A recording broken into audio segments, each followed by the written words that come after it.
चलिए सीधा इस एक्सप्लेनर में डाइव इन करते हैं और बच्चों की कहानियों में इन मासूम प्यारे जानवरों के पीछे छुपी एक इंतहाई गहरी साइकोलॉजी को समझते हैं।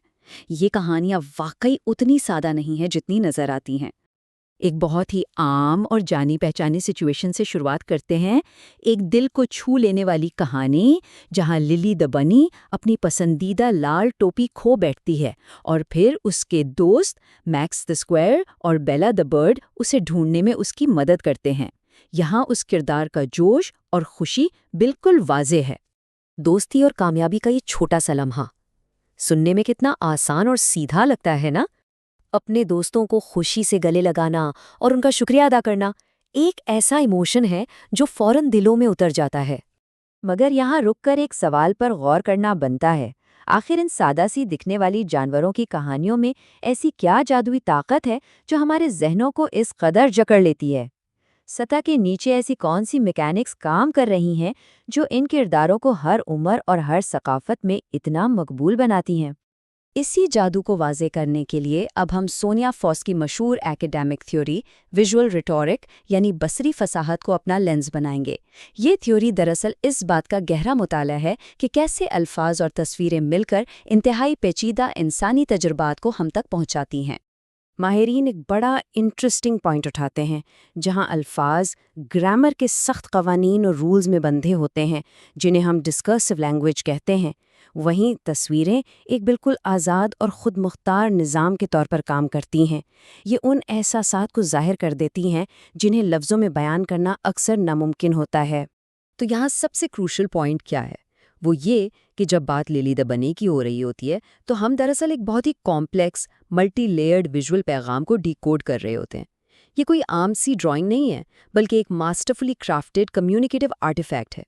सोनिया फॉस के मुताबिक किसी भी आम तस्वीर को एक पावरफुल विजुअल रेट्रिक में ढालने के लिए इन 3 बुनियादी सतूनों पर खरा उतरना लाजमी है: सिंबॉलिक एक्शन, ह्यूमन इंटरवेंशन और ऑडियंस प्रेजेंस।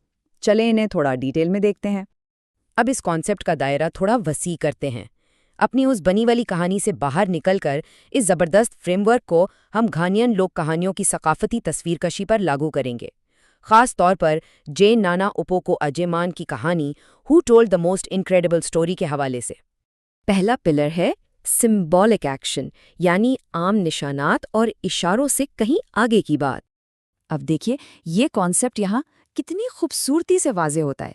एक चीता जो सीढ़ी पर बैलेंस बनाए अपने घर को आखिरी टचेस दे रहा है, ये मंजर फौरन मेहनत, लगन और घरेलू जिंदगी की कहानी सुना देता है, और इसके लिए किसी एक जुमले की भी जरूरत नहीं पड़ी। दूसरा पिलर ह्यूमन इंटरवेंशन है, यानी तख्लीक और समझने का एक सोचा समझा अमल। यहाँ वाज़े हो जाता है कि कैसे शौक रंगों और जिस्म की मखसूस हालत के ज़रिए एक ह्यूमन इंटरवेंशन काम करती है। हम फ़ौरन ये फ़र्क कर लेते हैं कि कौन सा चीता घर बना रहा है और कौन सा चीता अपने कंधों पर भारी बोरी उठाए किसी मुश्किल में है। ये सब इंतहाई डिलिबरेट चॉइसेस हैं। जैसे एक आम पाइन ट्री को घर के अंदर लाने से वो अचानक क्रिसमस की अलामत बन जाता है, ठीक उसी तरह एक जंगली खरगोश को लाल टोपी पहनाने का अमल उसे फौरन एक मासूम फ़ैमिलियर बच्ची में ढाल देता है। ये छोटी सी मुदाखलत सीधा दिलों पर असर करती है। वापस उन घनेयन लोक कहानियों की तरफ लौटते हैं। ये इंटेंस मंजर देखिए, जिसमें एक चीता हाथ में छुरा लिए इंतहाई तेज़ी से एक टाइगर का पीछा कर रहा है। ये सिंबॉलिक एक्शन की एक मास्टर क्लास है। एक तसादुम, एक शदीद जज्बा जो सिर्फ और सिर्फ विजुअल्स के जरिए कम्युनिकेट हो रहा है। बनाने वाले ने कितनी महारत से इन इशारों के जरिए कहानी की कड़ियां जोड़ी हैं। एक तरफ उबलते हुए बर्तन को देखती हुई औरत और दूसरी तरफ भागते हुए जानवर।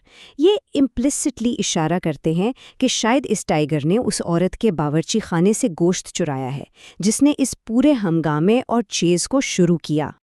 और आखिरी पिलर है ऑडियंस प्रेजेंस, यानी इस आर्टिफैक्ट को इस तरह पेश करना कि वो देखने वाले को पैगाम दे और उस पर अपना असर छोड़े।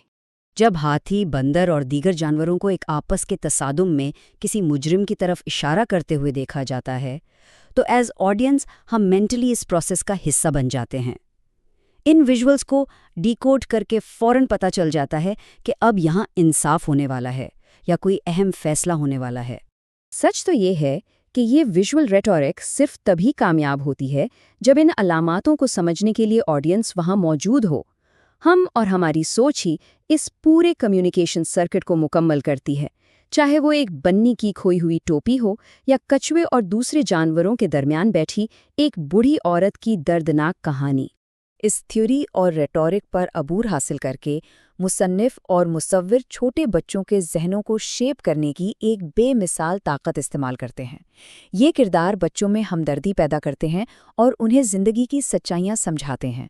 और साथ ही ये ज़रूरी हो जाता है कि किरदार बनाते वक्त गलत और नुकसानदेह स्टीरियोटाइप से बचा जाए ताकि इनका असर हमेशा मुस्बत रहे। ये पूरा तज्जिया इस बात को स्ट्रांगली साबित करता है कि ये किरदार बिल्कुल भी सादा ड्राइंग्स नहीं हैं, बल्कि ये वो बेसिक बिल्डिंग ब्लॉक्स हैं जिन्हें इंसानी ज़िंदगियों की सबसे पेचीदा सच्चाइयों को सिखाने के लिए इस्तेमाल किया जाता है। ये किरदार हमारी आजमाइशों, कामयाबियों और हमारी अपनी ही ज़िंदगी के तज़ादात का आईना होते हैं। तो अब ये सोचिए, अगली बार जब भी सोते वक्त कोई सादा सी कहानी खोली जाएगी, तो क्या वो सिर्फ एक प्यारे से जानवर की कहानी होगी या फिर इंसानी कम्युनिकेशन का एक इंतहाई गहरा और पेचीदा ब्लूप्रिंट? ये सवाल ज़रूर जहन में आएगा कि हमारी बुक शेल्फ्स पर इस वक्त ऐसी कितनी और मास्टरफुली क्राफ्टेड कहानियाँ खामोशी से बैठी अपने डिकोड होने का इंतज़ार कर रही हैं।